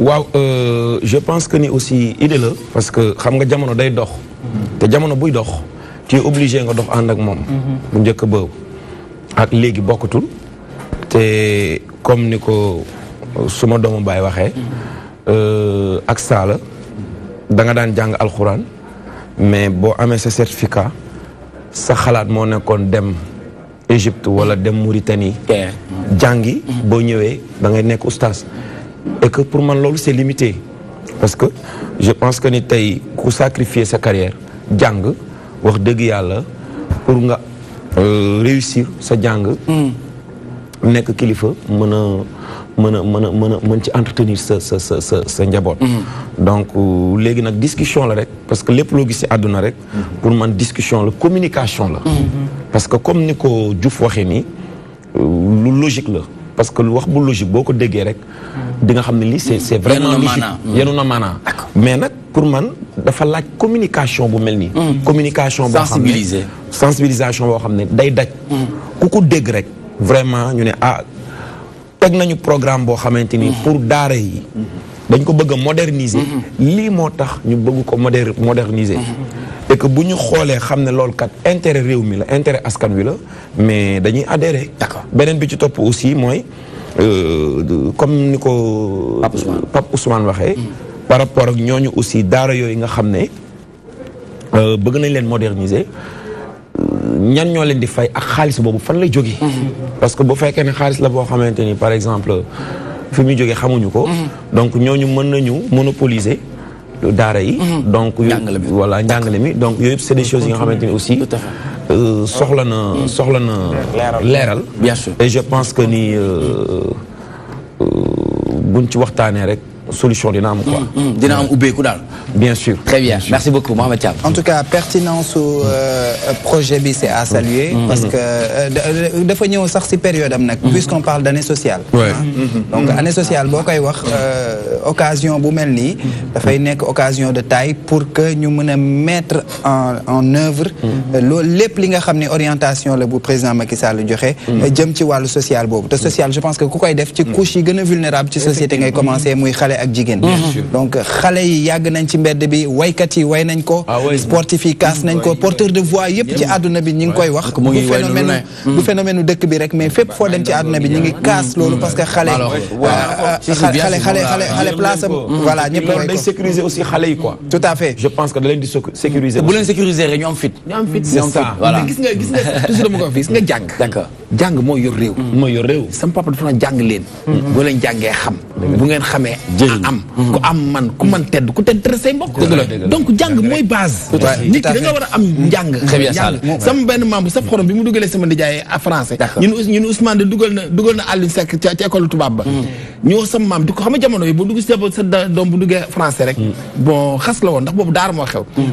Alioune de dugal na Ousmane ca daara ja sama maam ñu wax ko ne ko lu tax nga duggal sa doom jaay mu naa bëgg ëllëg bu màggee. bu ko morom tubaabam saagaa ci français bu fayu. très bien merci beaucoup daanaka ci sa question aussi. voilà daanaka ci question fi may en fait deux questions damay mettre loolu sur la table. rek mooy ni projet bi rafet na gis nañ portée bi mu nar a am maintenant li ñuy ñaan rek mooy ñu jël mesure d'accompagnement yi mu war a àndal pour que buñ ko tegee ci applicabilité bi nit ñi mën see gis seen bopp parce que bëri na ay projets yoo xam ne dañu ko fi gis mu nekk ay projets d'envergure projets yu pertinents mais que buñ ko waree mettre en avant muy am ay détails yoo xam ni dafay sooxe peut-être prévoir uñ ko woon donc à ce niveau ñu ciy interpeller mais li mu wax li Pape Diouf laal sànq tam ma brosoon ko ñëw ci dafa am solo c'est-à-dire li tax ñuy laaj financement parce que am na ñoo xamante ne buñ la financer seeni idéologie seeni gis-gis ci wàllu l'islam ak la ñu gëm la ñuy bëgg ñu koy dugal ci nit ñi te xam nañ phénomène bi xew léegi ci àdduna bi mooy ne ñu ngi jéem a diaboliser l'islam di ko jaareel ci ay ndaw ñu gëm loolu bay faat seen bopp di attentat yu mel noonu. te ci yooyu lañ koy commencé. gis nañ ay jumaa yuñ fi tabax yoo xamante ni xam nañ ñuy véhiculer yenn xeetu ni ñu ko waxee waaraate yooyu nga xamante ne day inciter nit ñi à la violence. c'est-à-dire contenu moo tamit day baax. ñu tabax loolu mais ñu wax ñi tamit ñu koy jàngale au-delà de alxuraan bi. communication yan matière la voilà lan lañ fay xaar comme contenu ak ñan ñoo nekk ci ginnaaw. En fait man je pense que sa question bi c'est très pertinent. mais jàppal ne projet bi. projet wu Sénégal la te ay Sénégalais ñoo koy doxal. Banque islamique de développement dafa ñëw juste pour appuyer accompagner ci financement bi. programme yooyu ngay wax ñun tabax nañ li ñu naan curriculum harmonisé des daara modernes ba pare. fi mu toll nii ñoo ngi koy testé sax ci fukki daara. ñan ngeen ci àndal bi ngeen koy tabax. bon mooy système éducatif bi ministère de l'éducation nationale moo ko chapeauté am na benn instrument bu ñu naan l'inspection des daara. ñoom lépp loo xamante ne jëm na ci wàllum programme wàllum formation wàllum manuel ci biir projet bi ñoom ñoo ko yor. ñoom acteurs yi seen bopp it ñu ngi ci. ñoom c'est-à-dire c'est les inspections inspection d'académie inspection d'éducation et de la formation le ministère de l'éducation nationale. l'inspection des daara l'école la FASTEF la faculté des sciences de l'éducation. ak les centres régionaux de formation pour l'éducation. kañ la daara yi di noppi fan lañ ci toll. parce que projet bi commencé na depuis 2012. oui. actuellement fii ak mois de mai au plus tard octobre war nañu réceptionner. 64 daara yëpp. te suñ ko réceptionné dina fekk ñun programme yi ngay wax noonu ñu koy testé ci parce que lu bees la. dañ ci dugal alxuraan bi ak yeneen programme yi nga xamante ne njàng. commencé nañ testé wala. commencé nañ ko presque jeexal nañ ko. donc fii ak octobre dañu war a jàll ci phase de généralisation mu méngoog réception wu 64 daara yi. su boobaa maintenant xale yi dinañ dugg ci biir daara moderne yi di jàng programme yooyu nga xam ne testé nañ leen ba pare. te ma bëgg a dalal sa xel rek. ma bëgg a dalal sa xel pour wax la ne rek programme bi ñuy jàngale ci biir daara yi dafa méngoog suñu société. méngoog njàng bi nga xamante ne yow ak man jàng nañ ko ak li nga xamante ne mooy cosaan ak aada ci biir daara yi. D'accord. donc dama bëggoon a dalal sa xel foofu. Très bien. Merci beaucoup, monsieur Mamadou Mbodj Diouf, directeur du projet de modernisation des Daara, membre du bureau politique du Parti socialiste. Li ñu nekk di waxtaanee jëm ci modernisation des Daara, le nivellement par le haut et ses risques. Donc ñu àndoon ci ak Pape Ousmane. Ñu continue toujours avec le leader de sa génération consciente, Pape Diouf. Le choix 10 titres. Ba pare lu tax nga génnee ko à un mois du Ramadan album bi. Ba pare dama bëggoon ñu décortiquer 10 titres yi nga wax ñu morceau par morceau. waaw le fait que ma def ko 10 titres mun ëppoon na ko sax quoi honnêtement mais on s'est dit que pour l'instant nañu génne 10 titres beneen bi ci topp aussi pour man album période bi day des ci sa planning ni nga koy tëralee parce que déjà sénégalais yi yàgg nañ ko xaar et puis bu génnul moment bi yaay Korité lañ ko doon gën a xaar quoi ñu ne mais lu tax du ko génnee Korité fekk ñu jeexal koor gi rek. waaw parce que déjà ñi ngi dem Sao Paulo. et que l'album devait sortir au mois de décembre. mais yàlla dogal suma papa décédé. donc. ma doon xaar 40 jours yi passé. mais album bi mi ngi waroon génn normalement Noël. le 25 décembre la waroon génn 23-24. pour Noël yi. mais jàmm ak pexem yàlla ak dogalam. donc ñi ngi nekk ci projet Bercy. ñi ngi nekk ci projet Grand Bégué. D'accord. et que Grand Bégué. maa ngi koy def tous les 2 ans. événement la boo xamante ni événement bi gën a rëy si sunuy événement nous la génération consciente. dafa bokk ci agenda culturel bi sax. thank you. donc kon pour ñun album bi nag moo war a sax nekk cadeau Grand Bégué. sénégalais yi consommé ko. consommé ko déglu ko pour le Grand Bégué parce que Grand Bégué sénégalais yi dañuy jóge partout dans le monde pour ñëw. fépp fu ñu ko mën a defee. fekk nañ na France. defee nañ ko Mauritanie Gambie Maroc tu vois États-Unis li ñu xaw a jaaxal tuuti mooy bu ñuy tàmm di gis ay 10 titres ci album fii ci Sénégal. dinañ gis benn wala ñaari morceaux yuy dem buy aspirer à l'international. d'autant plus que yaa ngi waajal Bercy en octobre ñu doon xaar benn avant-goût ci musique internationale bi nga xamante ne waroon nga ñu ko mën a booleel ci album bi loolu moo tax ñuy wax mais pourquoi 10 titres yi gisuñu ci ay morceaux international. waaw loolu di ngeen ko am avant Korité bi incha allah di ngeen am album intégralité bu Pape Diouf. album intégralité. ah oui disque international boo xam ne dina génn. avant Bercy. d'accord. boo xamante ni dina am ay feat. ak ay artistes yu mag. loolu moo tax comme que grand bégué la ñuy def te fii la mbay ci sa weewu tànk la. waaw mbalax la ñu nàmp. mooy suñu meew. ñu mbalaxal leen ba mu saf-sap. ak ay paroles yu bien. bu ñu jógee ci loolu yaa ngi dugg ci koor mais au contraire album boo ko mënee génne ci koor sax day neex. parce que ku woor ba ngoon. mais jël album Pape Diouf di ko dàqee koor di ko déglu. expérience ngay waxee nii de ah mais si. mais di mais. waaw d'accord voilà parce que amoo loo def. dëgg la yaa ngi toog soit yaa ngi yore sa cruise di wér. ñu koy enjoy quoi ñu jaaree ko enjoy quoi. yaa ngi toog sa kër wala fi sa bureau. dëkk ko sa mag. yaa ngi déglu Pape Diouf. di nga déglu dàq koor ba ngoon jot. doo sonn doo xiif. parce que dina la leer ne jox nañ la un travail de qualité. jox nañ la CD boo xam ne. musicalement paroles yi mélodie harmonie macha allah. très bien bu ko defee di nga mën a dàq. 10 titres yi ñu dem ci morceau benn par benn parce que Mouhamed Thiam am na lu mu la bëgg laaj balaa ñuy dem ci pub bi. ci 10 titres yi nga dellu si ci morceau par morceau. bon yaa yëngal gësam. yaa yëngal gësam moo njëkk. am ngeen ko. ñu ràññee fa xalam bi. Mara. waaw. non xalam bi mi ngi am ci ku nekk ak bosam. ku nekk ak bosam du moins. voilà ci la ñuy def xalam. tout à fait. yow dafa mel ni dégloo ko affaire yi. non déglu naa ko mais foofu rek laa ko dégluwee quoi. ma ne ko foofu dama jaawale tur yi. parce que jëloon naa note ci sama téléphone. bu ma xoolee dinaa gis ne. voilà coaché ma. donc yaa sénégalais jël ci. thank you. waaw yaa Mara. yaa rëkkante bi. waaw yaa yëngal gësam. yaa aussi ku nekk ak bosam. yaa nijaay. yaa dignité. yaa yàlla jeexul. am na aussi comment dirais-je. merci merci. pour le public sénégalais sama fans yi. donc voilà. d'accord loolu mooy 10 titres. voilà très bien Mouhamed Thiam. benn question laa la bëgg a laaj Pape. boo xam ni dafay dem ci fan ngay yóbbu album bi ci trajectoire. parce que xam nga sortie d'album bi bu amee. mi ngi tombeek ci année 2018 bi. nga am quand même ay salles yu mag ay scènes yu mag yoo xam ne war nga ko def. aussi bien au niveau national que international. ci wàllum collaboration ak yenn artistes yoo xam ni peut-être mën na am ñoo xam ni fës nañ ci album bi ci enregistrement bi ak ñoo xam ni derrière jàpp nañ ci arrangement bi waxtaan nga ci ak ñoom ci recherche bi ak yooyu. ban trajectoire ngay jox album bi vis-à-vis de date yi nga xam ni yaa ngi nekk di ko préparer ci atum 2018 bi. comprendre ma sa question bi.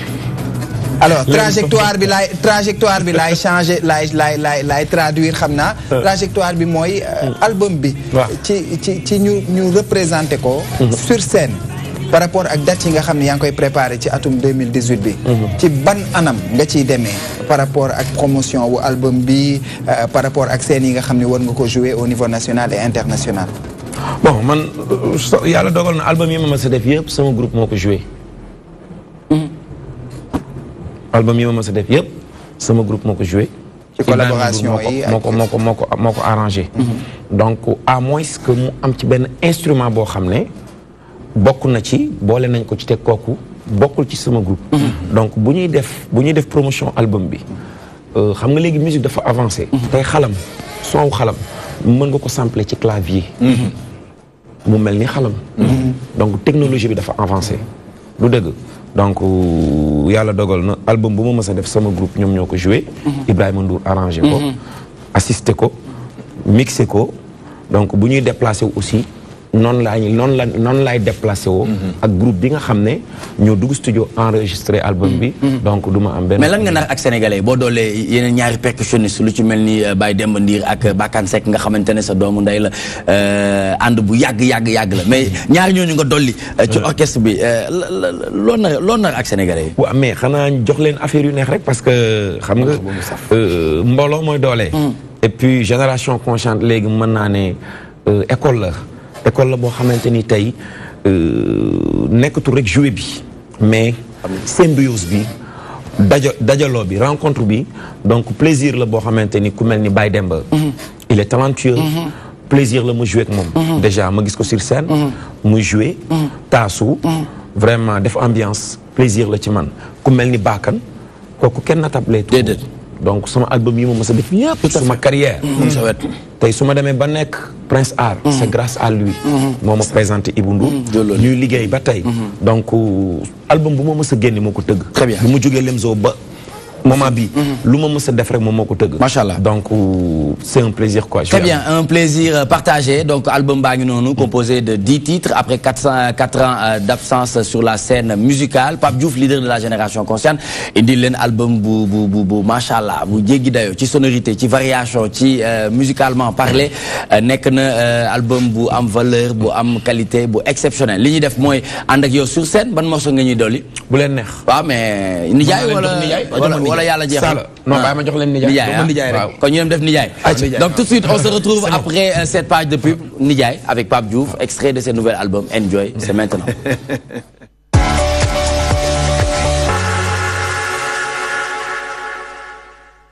Bokki amateur yi Khadim Production moo fas yéene dellu si au stadium Iba Mar Diop le 28 mars.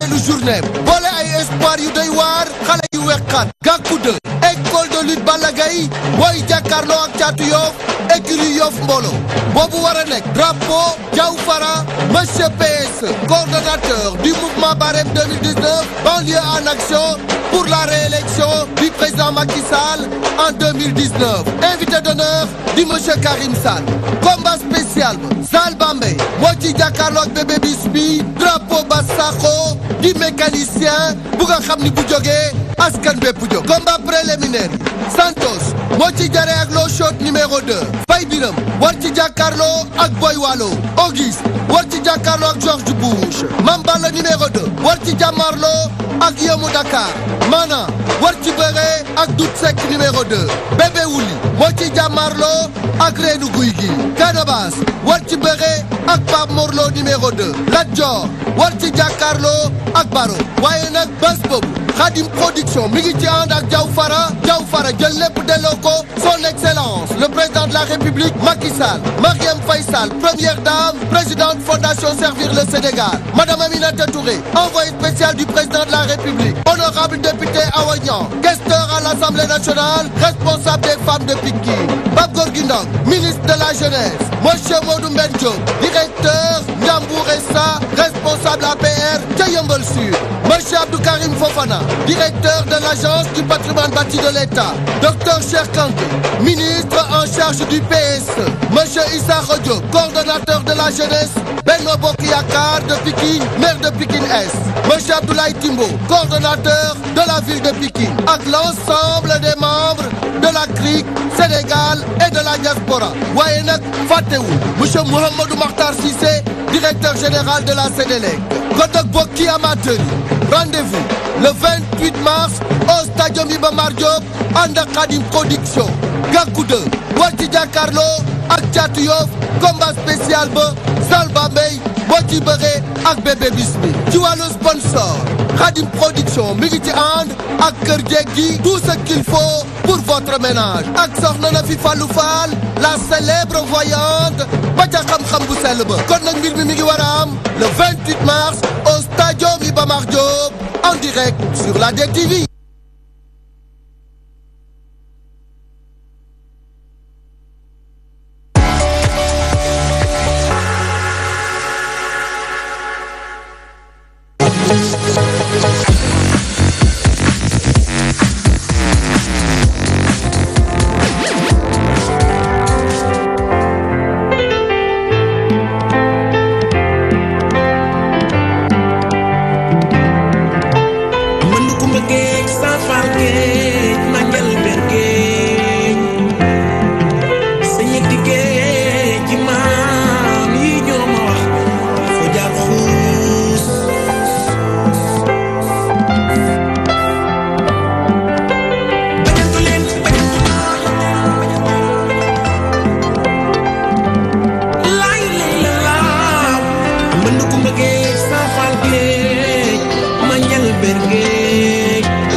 Voilà, très bien. Au plaisir de tous que nous suivons en direct sur les antennes de la DTV. Vivez toujours la magie de la télé à travers le rendez-vous incontournable qui s'intitule Toi-même tu sais. C'est du lundi au vendredi, 17h, 19h. De remercier les Sénégalais de l'extérieur, de la diaspora yi nga xamantene ñu ñuy bayyi xel à travers l'application DTV Sénégal ou bien notre site internet mu di www.dtv.sn.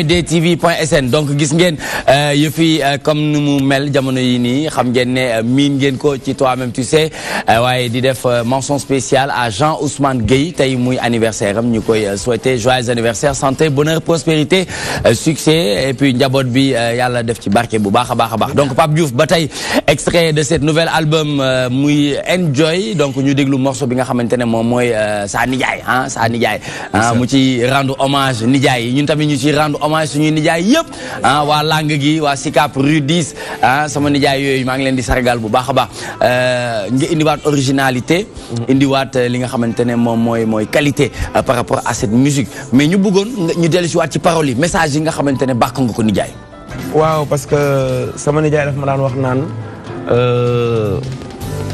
nijaay moo di yaay mag kenn mënu ko mag di nga mag sa yaay mag sa papa waaye nag mag kenn du ko mag ba pare nag nijaay moom mooy ndey Sala xam na loolu vraiment su morceau bi su ma koy woy sax dafa ma ëpp doole parce que tellement men dafa fort ndeysaan men dafa fort lool ndax maa ngi naan fonkal ma sa nijaay dafa gore teel ma sa nijaay dafa gore bàyyi na laak sa deretu bàyyi sédd la basom nijaay moo di yaay donc loolu dafa rëy trop donc vraiment ma ci rendre hommage sunu nijaay yi donc wax dëgg yàlla ma leen ci rendre hommage. Très bien texte yi en général kan mooy bind da ngay bind da ngay partager da ngeen koy waxtaan naka lay demee. waaw damay bind dañ may bindal aussi parce que équipe la. et que am na niveau boo xam ne boo fa tolloo sa xel rek ba mu la doy. boo xoolee njiitu réew sax am na ay conseils. koy xalaatal parce que ak ni ngay liggéeyee du lépp rek ngay mën a matale. donc Amath daf may bindal. waaw Njawar daf may bindal. kooku mooy borom Kaffrine damay bindal mooy borom Kaffrine damay bindal sama bopp.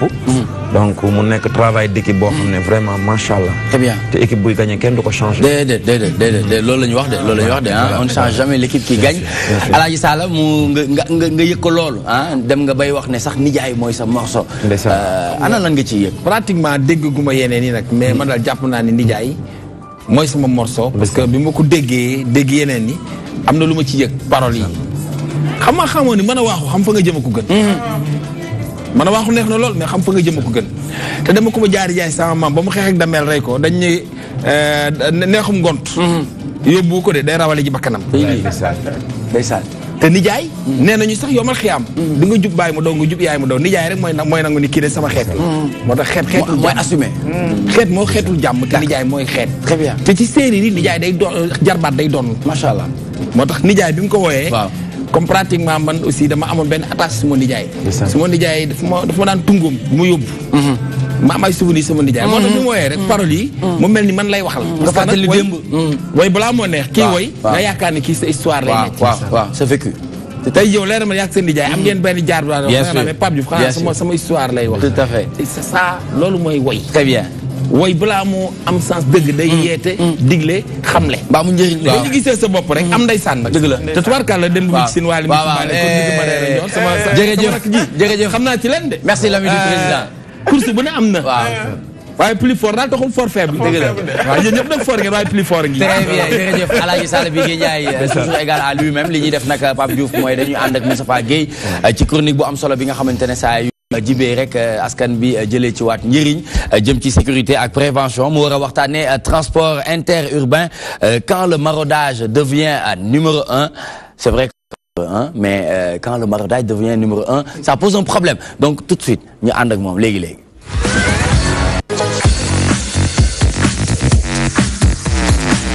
mais maraudage moom bu naree nekk numéro 1 dina doy waar de.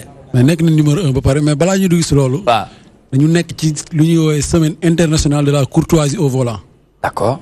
semaine courtoisie au volant moom nu ñu koy fêté ma bëggoon nag waaw moo tax di ngay dawalee déedéet moo tax ma bëggoon ñu def benn tour de table ku ci nekk ci yéen wax ma boo meree ci tali bi ban ñaan ngay joxe xam nga tali bi léeg-léeg ñu def la métti nga am loo kii d'accord ñu commencé Pape Diouf léeg-léeg mu dawal nag léeg-léeg mu dawal xam nañ ne dañ koy dawal waaye léeg-léeg mu dawal waaw Pape Diouf léegi yow tali bi boo ci énervé wala nga mer ban genre kii ban comportement ñaan ngay joxe kaal boo meree ci tali bi circulation bon man nag honnêtement su may dawal moom ak lu mu métti métti damay ànd ak sama conscience tranquille parce que koo xam ne dañ lay xaar sénégalais yi di la xaar moytul te fexe ñu moytu la waaw dama naan sama chauffeur sax même bu ñuy tukki bul daw sans heure bu ñu yeggee baax na nañ teel a jug rek il faut être ponctuel heure boo eggee ça va quoi voilà donc circulation on s'énerve jamais honnêtement on garde le sang-froid dinaa xool su fekkee ne ma ne ko mais alaaji doo jéem a jaar côté bi peut-être amul bouchon ñu jéem a jaar noonu léeg-léeg bu amee bouchon nga xaw a xool ma ne ko nañ jël suñ temps ndànk-ndànk. très bien donc mais dafa am benn affaire bu am solo boo xamante ne Pape Ousmane sax laa ci jël seede alaaji dafay day waxuma la pata sax waaye day ponkal Pape Ousmane Pape Diouf 18 ans de carrière ak fi mu jaar yëpp mbapat na yéeg na wàcc na mais aujourd'hui mu ngi gérer cap bi ci wàllu musique kon li mu def fi mu jaar ñun toll na fu ñu ko war a mën a xaaree.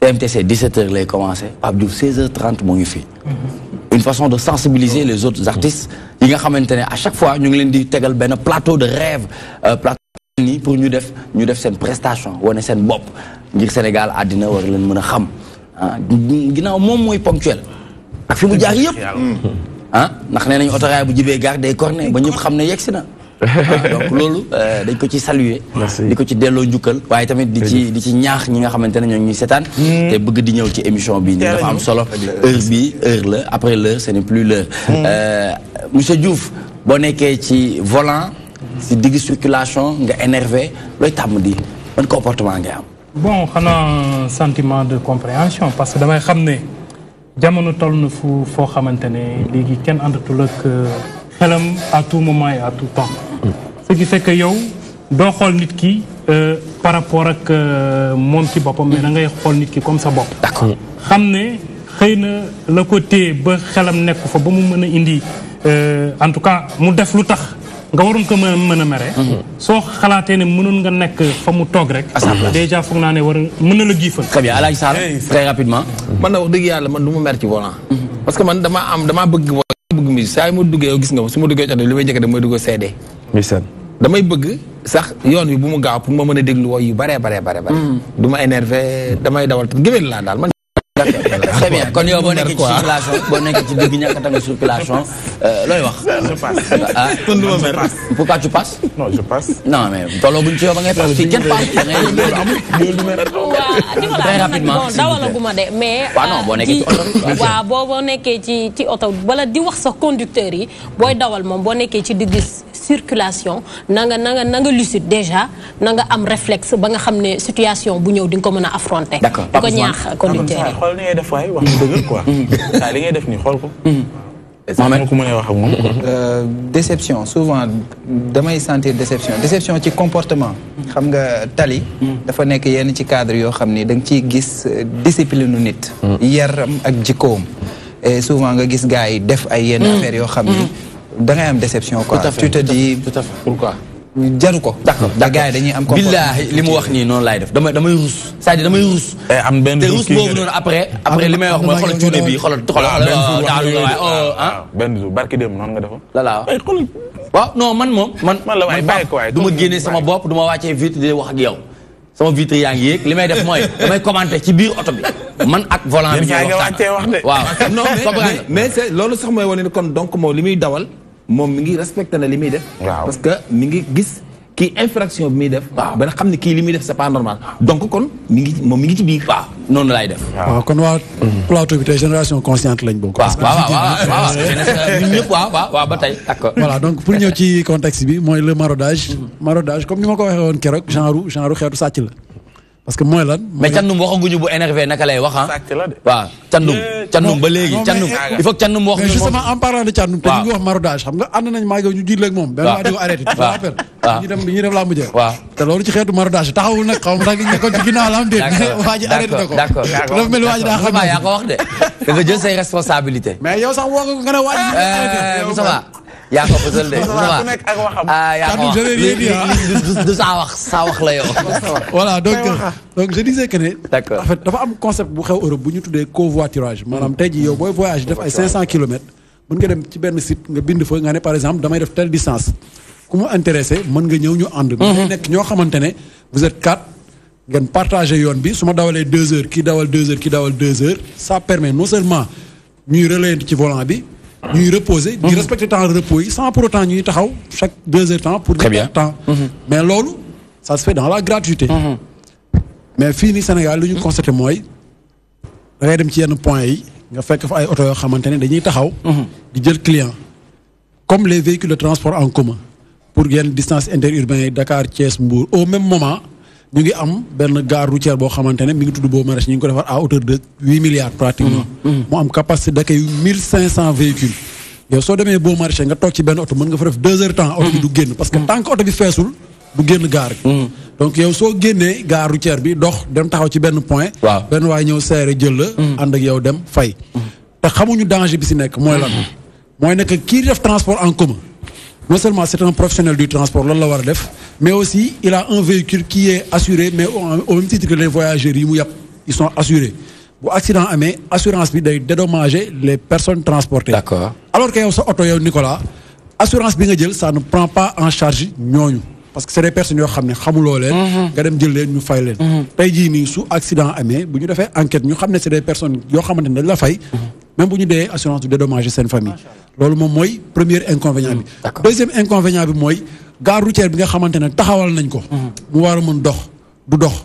parce que tout simplement oto yi dootuñu fa dem boo xoolee fi ñu doon tere horaire yëpp horaire yi génnaat nañ ñi ngi fa di taxaw. tu vois boo xoolee boo demee ci yenn point yi fu ci mel ni Colobane croisement Cambérène buntu Pikine mais day fees del ak ay clients. te gare routière mi ngi juste ginnaaw parce que tout simplement c'est plus facile nga am foofu oto bu la yóbbu à moindre coût jaar autoroute à péage que ngay dugg ci gare routière bi toog ci oto bi duré fa te oto bi du génn garage bi donc mu nekk loo xamante ne phénomène la boo xamante ne war nañ see jug parce que mi ngi indil transporteurs yi manque à gagner boo xamante ne mënuñu ko rattraper mais aussi am na ay dangers yu si am parce que yow tey boo ñëwee ci gare routière nga jël fa oto d'accord xam nañ oto bi nga jël bu say bagage sànkoo ci diggante bi di nga ko mën a tracé waat d'accord te bu la gàllankoor dalee ci diggante bi xam nga ki la doon transport di nga ko mën a tracé mais ki ñëw rek gaare otoom mën na dem ak yéen ba ci digg àll bi fekk am na ñu ko fay xaar ñëw wàcce leen dépouiller leen c'est des choses qui arrivent dépouiller leen jël seen i bagages c'est le moindre mal comme mën nañ leen agresser aussi du ngeen ko mën a tracer parce que c'est une personne boo xam ne da ngeen ko reconnaître nii rek mën naa fausse plan bon il a raison je suis d'accord avec lui ouais loo ci dolli bu nekkee sensibilisation la par rapport ak ñi nga xamante ne ñoom ñoo ngi koy def mais je pense que ni tali bi xatul mais xool yi xat tali bi xatul xool yi rek ñoo xat discipline rek ku ci nekk na nga yar sa bopp parce que éducation de base moo am solo du dëgg boo yaree sa bopp rek je pense que boo nekkee ci tali bi ni nga mel yow noonu ngay mel sa oto noonu lay mel topp si sa morom bu bouchon amee nga respecté ko mu nekk benn que anyway quoi après sa bu yegsee rek mooy loolu quoi tour bu jotee rek mooy loolu nga dox sa dox très bien et pour terminer voilà donc pour terminer je disais que ne transport dafa am ay normes donc tey jii nii yow boo waree voyager am na ay sites yoo xamante ne c'est des sites réglementaires muy les gares routières foofu nga war a dem dugg jël oto dans les règles de l'art ñu mën a tracer oto bi en cas de problème mais boo taxawee ci yenn point de chute yi li la ci mën a daal bëri na bi ci njëkk mooy bu accident amee tu n'es pas pris en charge par les assureurs bi ci topp mooy aussi mën nañ la ci agressé te doo xam parce que ki lay yóbbu yow xamuloo ko xamoo na il a de mauvaises intentions donc on lance un appel vraiment à tous les usagers bu ñu waree voyager de grâce ñu dem ci gare routière yi nga xamante ne c'est des gares reconnues des gares légales jël des véhicules de transport yoo xamante ne loolu mooy seen rôle c'est des professionnels du transport très bien toujours pertinent Moustapha Gueye dans sécurité et prévention donc mercredi li mu ñu doon wax mooy jëm ci transport interurbain quand le maraudage devient numéro 1 mu nekk loo xamante ne ñun ñëpp dañ koy ñaawlu parce que tout simplement dafa am ay risques yu bëri yoo xamante ne moom la àndal waaye waxtu bi jot na mu jëm ci 14 millions de problèmes ak ay solutions yu am solo ki ci àndal muy Awa Badji borom centenaire Gibraltar c'est tout de suite. mu war a waxtaanee lu jëm ci accueil et prise en charge dans les hôpitaux la migraine des malades. effectivement Nicolas loolu la ñuy waxtaanee tey accueil bi nga xam ne mi ngi jëm ci wàllu hôpitaux yi mais puisque dañu nekk ci li nga xam ne mooy mois de mars nekk weeru jigéen ñi dañ koy gën a approfondir rek ci li nga xam ne la ñuy jëmle si métier sage-femme mu nekk nag comme niñ ko xamee rek jigéen moom premier rôle am mooy jur ëmb wasin mais mu nekk ci période goo xam ne nee nañ ci période boo xam ne bu ñuy ëmb ba bu ñuy ami ji doom day nekk ay moment yoo xam ne day nekk si jafe-jafe muy am nag ñoo xam ne dañ leen di faral di leen teg ay métit wala ñu ngi leen di recevoir da leen di métti loolu ba tax na ñooñu noonu di ko def ñenn ñi mu nekk ñoo xam ne ay professionnel ci li seeni wax loo xam ne dañ ko jàng te dañu war a dimbali jigéen ñi ci nu ñuy muccee mu nekk ay jafe-jafe yoo xam ne nag yàgg nañ koo dégg ay jigéen yàgg nañ ko ñaawlu ñu déglu leen ñoom nan lañ gisee li ni mel. D'accord. ndax man sage-femme mi daal li ñu leen di wax man mësuñu cee tombe malade bu ne nag yóbbu nañ ko hôpital wante daal yàlla daf ñuy dimbali ñu teseeg ñu baax heure bu ñu leen fëggee dinañ leen wuyu. sama benn neveu jabaram matu na mu yóbbu ko wax dëgg yàlla il a fallu que ma ànd ak dal pour que sama neveu bañ a porter plainte ndaw sama fa fekkoon. dëgg yàlla musuma dal musul dal sama doom. avant moom amoon na bu baax sax amoon na dañ lay arsal yuuxu la te dañuy mel ni ñoom musuñu jaar ci jur doom su nit ñëwee ci yow nga war ko mën a dalal muñal ko xam ne lii muy def du bëgg-bëggam. benn weer ba juróom-ñeenti weer ku ne xam ne metti na kon nag def ci lu rafet rek moo ci war ak toppatoo nit. dañuy wax ne boo tolloo ci sa bés sa benn tànk nga ci sa biir bàmmeel benn nga ci àddina déjà njàqare boobu ngay àndal njaboot gi nga bàyyi sa gannaaw ku la dalal rek moo gën ci yow. sage-femme jigéen la comme ñun te jigéen mooy yaay te xam nga ne sage-femme képp koo xam ne sage-femme nga rek jur nga mës ngaa am doom. kon xam nga li ci coono doom xam nga li ci coono ëmb. fu ma mën di dem muy sage-femme muy keneen damay def li ma war a def ndax bu ma ñëwee def li ma war a def moom moo xam bu deful li ma war a def man li ma war a def la ma koy def moo tax du ma tasee ku ñàkk teggin. waaye expression yi ñu ciy boole yëpp amu ci yoon ay ba nga koy def ak ay yooyu yëpp vraiment ñàkk gëm yàlla la dégg dëgg parce que ñun def nañ ko mais ñoom def nañ ko. ñun bañ koy def ñoom it ñu ngi koy def xëy na ñoom bu ñu leen di accoucher seen morom moo leen di accoucher bu comprendre leen. ñu xamante bu ñu koy def. très bien donc muy lu am solo li nga xamante ne dégg nañu ñu yëkkati ko waaye aussi dina am fenn rek foo xamante ne man dinaa fa wax ne est-ce que les responsabilités ne sont pas partagées parce que bu ñu déggee ne ça dépend ci ni nga ñëwee tamit. am na kenn kuy wax ne moom musul ko dund ak ñoom mais ça dépend ci ni ngay ñëwee am na nooy ñëwee ñoom it ñu am nuñ la tontuwee te yooyu tamit ay situation la ñuy tax mu di gis. si c'est des responsabilités partagées parce que nit ku nekk ni nga mel rek ngay wane bu ñu dégloo tey reportage bi dina nekk ay témoignages yoo xam ne wuute na. ñii nee nañ mës na leen dal ñii nee nañ mësu leen dal mais tey ñoom ñi nga xam ne ñi ngi leen di joxoñ baaraam tuuma. ñoom ñooñu doon ay sage-femme ñoom lan mooy seen liggéey ak nan la ñu war a recevoir ñi nga xam ne ñooy malade yi. ñu déglu élément bi. part yomb na bu fekkee ni am nga vocation ci métier bi su fekkee ni yow li nga def sa option la nga bëgg ko da nga koy def ak xol bu laab mais jafe na ci kaw bu nekkul sa vocation ñàkk pexe des fois moo ci dugal ñenn ñi léegi nag su fekkee da nga ko def te amuloo amuru métier bi mën na difficile trop ci yow. ñun déjà ñun ñooy gérer humeuru malade yi ba yow ci sa bopp ni nga mel normalement da nga koy nëbb façon nit bu nekk ngay dajal da ngay daje koo xamante ni comme nit ñi wax naan sage-femme yi nii lañ mel naa lañ mel noonu la nit ñi mel loolu du métier sage-femme bi kese mais ci nit ki la. nit ñi bokkuñu gis nga ni baaraam yi utee noonu la nit ñi utee su fekkee ni yow da ngaa opté sa métier sa xol laabir nga xalaat ne fii malade bi tëdd man dinaa fi tëdd wala sama doom mën na fi tëdd wala sama rakk doo ko def noonu tey ñàkk kersa du sage-femme ay nit la du ñàkk nag am na ci ñoo xam ne dañoo ñàkk kersa même suñu nekkee sage-femme dañuy ñàkk kersa.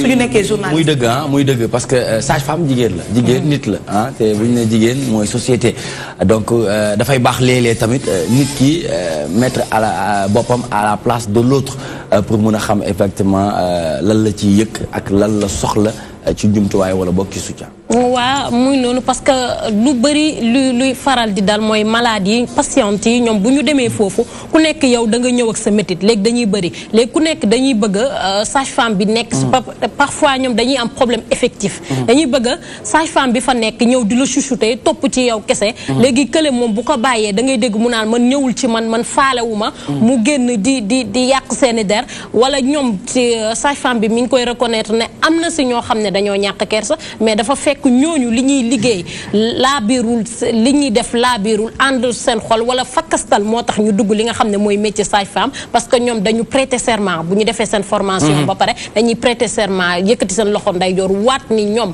dañu war a def seen liggéey normalement te am na yenn comportement yoo xam ne nit boo defee sa cursus jàng sa formation ñu jàngal la na nga war a accueillir malade bi na nga war a toppatooree malade bi dina la jomm ngay def yenn li ni mel.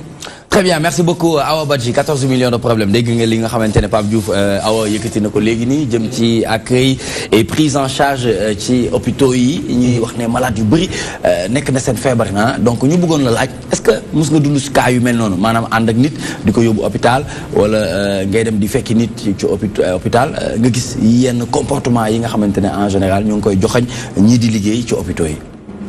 waaw bon xam nga ti seen ak nit matul quoi. nit ku nekk am nga daaguwaale mais je pense que ni ki nga xamante ni tey jël nañ ko yóbbu ko ci place bu sensible parce que bakkan la parce que hôpital moom ku wéradi cas la boo xamante ni vie ou mort la donc tey boo nekk ci réewu tubaab yi picc sax bu la dalee dañ lay choyer comme c'est pas possible donc dañ lay choyer parce que li tax ñu lay choyer mooy non seulement malade boobu tey boo ko jëlee mu am lu ko dal rek maanaam yow sa giiru dund dañ dàq nañ la sa giiru dund ba pare teg la amende yoo xamante ni maanaam sa giiru dund maanaam dina lu coûter cher. Très bien. kon je pense que ni bakkan lu am solo la kon te côté lii di médecin lii di yoon par exemple nga war a nekk juge wala nga war a nekk justice wala santé dafa sensible ba nga xam ne boo ci dugg sax dañ lay waat loolu kon de grâce ñi nga xamante ni ñoom ñoo fa nekk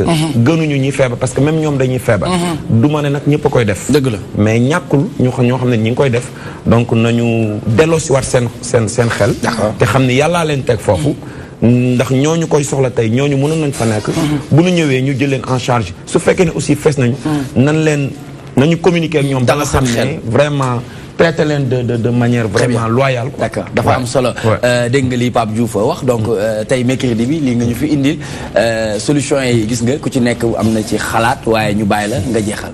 waaw pour jeexal rek di wax accueil Nicolas c'est très très important parce que nit ki tey bu ñëwee ak jàngoroom tey boo ko accueillir normalement nu mu waree faj nga ko à 50% leneen li si def lépp ay garab lay doon wala ay yu mu war a doon mais nit ki tey bu ñëwee nga jànni ko am noo ko teeroo moom gën nga koo rey day gën a feebar mais di leen wax rek mercredi bii di ñëw dinaa leen indil ay solution wax leen peut-être yoo xam ne buñ ko appliquer dinañ gis yoon bu ñu war a jaar. Voilà, très bien, merci beaucoup Awa Badji. À mercredi prochain toujours dans 14 millions de problèmes ak solution yu am solo ñu jeexal ak monsieur Mamadou Mbodj Diouf muy directeur du projet de modernisation des Daara membre du bureau politique du parti socialiste ñu amoon waxtaan bu am solo jëm ci modernisation des Daara le nivellement par le haut et ses risques le mot de la fin un message à l'endroit de ñi seetaan par rapport à la modernisation des Daara ban kàddu bu mujj ngay tàggatoo ñoom. xanaa pour dire que processus modernisation bi enclenché nañ ko depuis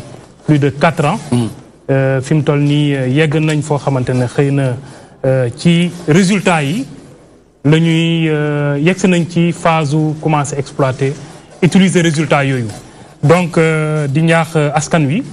ne leen projet boobu comme ni ma ko waxee sànq pour mën a ñoŋal sous secteur u daara yi. D'accord. te projet bi sori nañ ci trop.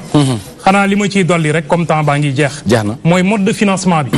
ma bëggoon ne rek parce que je crois que problème boobu posé woon nañ ko fii banque islamique dafa war a teg un système boo xamante ne moom lañ naan le waqf fondation islamique la dañuy tabax benn immeuble bu mag au standing biir centre ville immeuble boobu la cay nekk ci ay logement la cay nekk ci ay bureau la cay nekk ci ay restaurant yooyu dañ koy joxe en location la muy générer yépp nag dañ koy jëlaat dugalaat ko ci daara bi ci looloo tax d'ailleurs am na benn président de la République jël na benn décret pour instituer lu ñu naan la haute autorité du waqf. D'accord. haute autorité du waqf boobu moom mooy gérer waqf boobu fexe nag ba li nga xamante ne moom lay génnee ci xaalis ñu koy dugalaat ci daara gi pour que suñ demee ba projet bi jeex merci directeur processus modernisation des daara bi du taxaw faute de moyens. jërëjëf ñu ngi lay jaajëfal bu baax a baax mu nekkoon monsieur Mamadou Mbodj Diouf mu àndoon ak Pape Ousmane Cissé doon waxtaanee lépp li nga xamante ne soxaloon na askan bi ci wàllum actualité politique et sociale Pape Diouf Bercy la gars yi wax ñu ne ñu ngi lay xaar 2018 bii nii ca octobre ñu bëggoon rek boo ñu amee looñ ci mën a may xam nañ ne Korité di nga am benn single boo jox gars yi am na album international bu ñuy xaar aussi mais ñu bëggoon xam. loolu ñu mën a may en exclusivité parce que Bercy lañ jëm de. waaw bon Bercy moom salle comme salle yëpp donc maa ngi lancé un appel comme ni ma koy defee heure bu may dem en Europe muy Zénith bi ma jógee muy Dock Pullman bi ma jógee donc fan yi rek maa ngi gis internet bi ñi ngi wone bilan boo xamante ni ñi fa jot a joué yëpp. wane nañ bilan bi. ma kontaan ci trop aussi. macha allah. du maanaam man li ma ko feesal. mais musique sénégalaise moo jëm kanam. waaw parce que am na yeneen dëkk yoo xam ne ñu ngi fay jouer mais je pense que ni tey depuis 2012 Sénégal image am na fa solo trop. donc te loolu moo am importance. Bercy aussi du événement wu Pape Diouf. sama événement la sa événement la yow. bien sûr événement wu keneen ak keneen la. tout à fait. parce que suñu culture la ñuy jël exporté ko. d'accord li ñu am muy ci xalaat ci musique yóbbu ko. donc yéen a ngi ci biir. d'accord incha allah rabi dans peu de temps. incha allah. vente yi dégg naa mu ngi yokk de 37000 laa bàyyi woon de. 60000 la. instant ñu ngi 60000. oui macha allah ñu ngi 60000. macha allah. da ngay jeexal parce que anecdote nga ñuy may Modou Mbacké ñaa mu ngi ñuy xaar te duggaguñ iTunes. waaw te yow iTunes yow miin nga ko de yow yàgg nga fa jël pay de. waaw album Rakkaaju bu mu génnee. jërëjëf merci beaucoup donc jeex na temps bi jeex na ah. may profito. waaw sànq bi may lim ku mel ni Bakane ak. Baye Demba. y a aussi suma rakk Assane Faye. donc moom mën naa ni. ak Youssou moo sañ ci génération consciente. ak Youssou donc muy xale boo xam ne sama doom la. dëgg la. il est très talentueux.